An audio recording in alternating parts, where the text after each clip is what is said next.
Good, well thank you very much. This presentation revolves around three very important questions.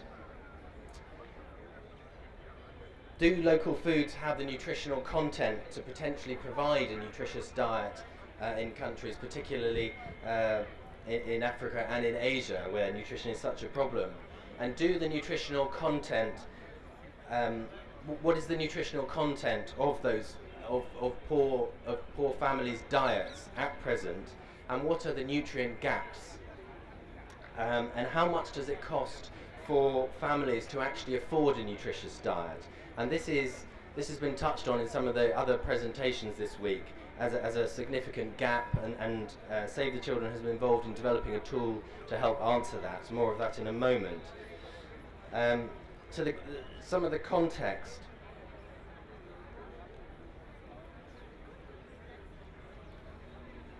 Recognizing that very many households have economic constraints to realizing a nutritious diet, they often are engaged or have support and advice from education programs, but we know often they can't necessarily act on the advice that they're given to improve their diet. So this is why it's such an important area of work to be focusing on. Also, at the same time, the wider investments in agriculture and social protection provide great opportunity to us to focus on the nutritious diet and how to increasingly get households to be able to afford and eat such a diet. So the cost of diet method is a tool developed by Save the Children over the last couple of years, and it really focuses on trying to understand and calculate what is the lowest cost nutritious diet that includes all the micro and macronutrients that a family needs, that a mother needs, that young children needs. And it originates from linear programming work by the WHO, by Andre Briand and others, and it is unique at the moment for a number of reasons. It can, as I said, work out diets for particular members of the family. It takes into account seasonality, and it's also location specific. It can really guide you for specific programs. So how can this information be used?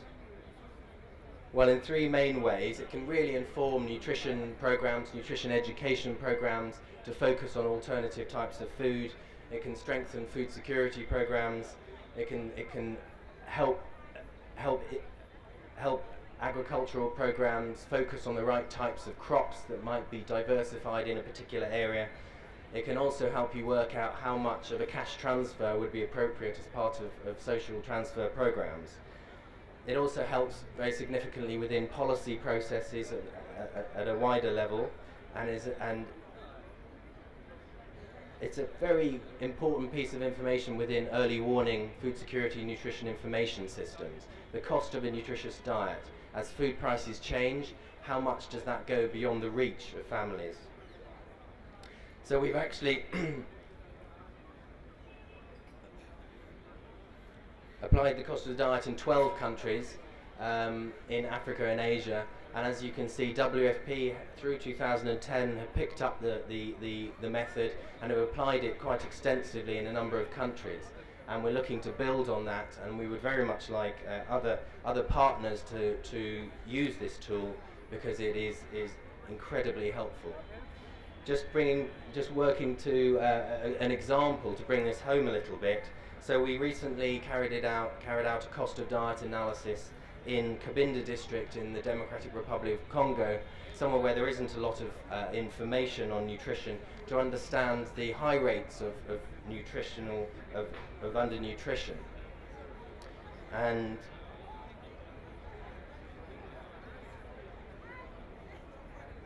what we found was that another important aspect about the context was that nutrition is such a major contributor towards mortality in the area. And our major finding really was that the cost of the current diet being consumed by families, when we analysed it, it was certainly very possible for families to achieve a nutritious diet using locally available foods, but there were major gaps, for example, in calcium, zinc and iron, which is quite common in other areas as well. but it was not met for one principal reason.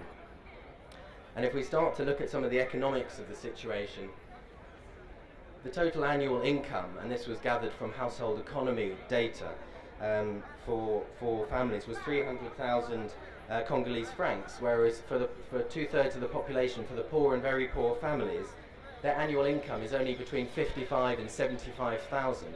So there is a very substantial gap there, and this just begins to illustrate why there's such a gap and why there are so many stunted children in the DRC.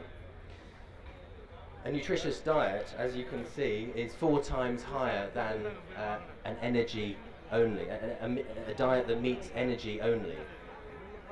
That is a substantial gap, and there's no way you're going to fill that gap with a single intervention. So this is why, in that particular context, moving quite quickly because of short of time, packages are essential.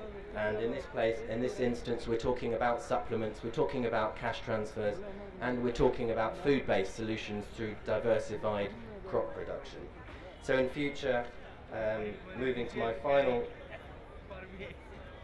slide, we certainly want to use this a great deal more in future. I'm happy to talk with anybody who is more interested in further detail, either as part of early warning systems, social protection, agricultural programs, nutrition programs. I'm happy to talk. Thank you very much.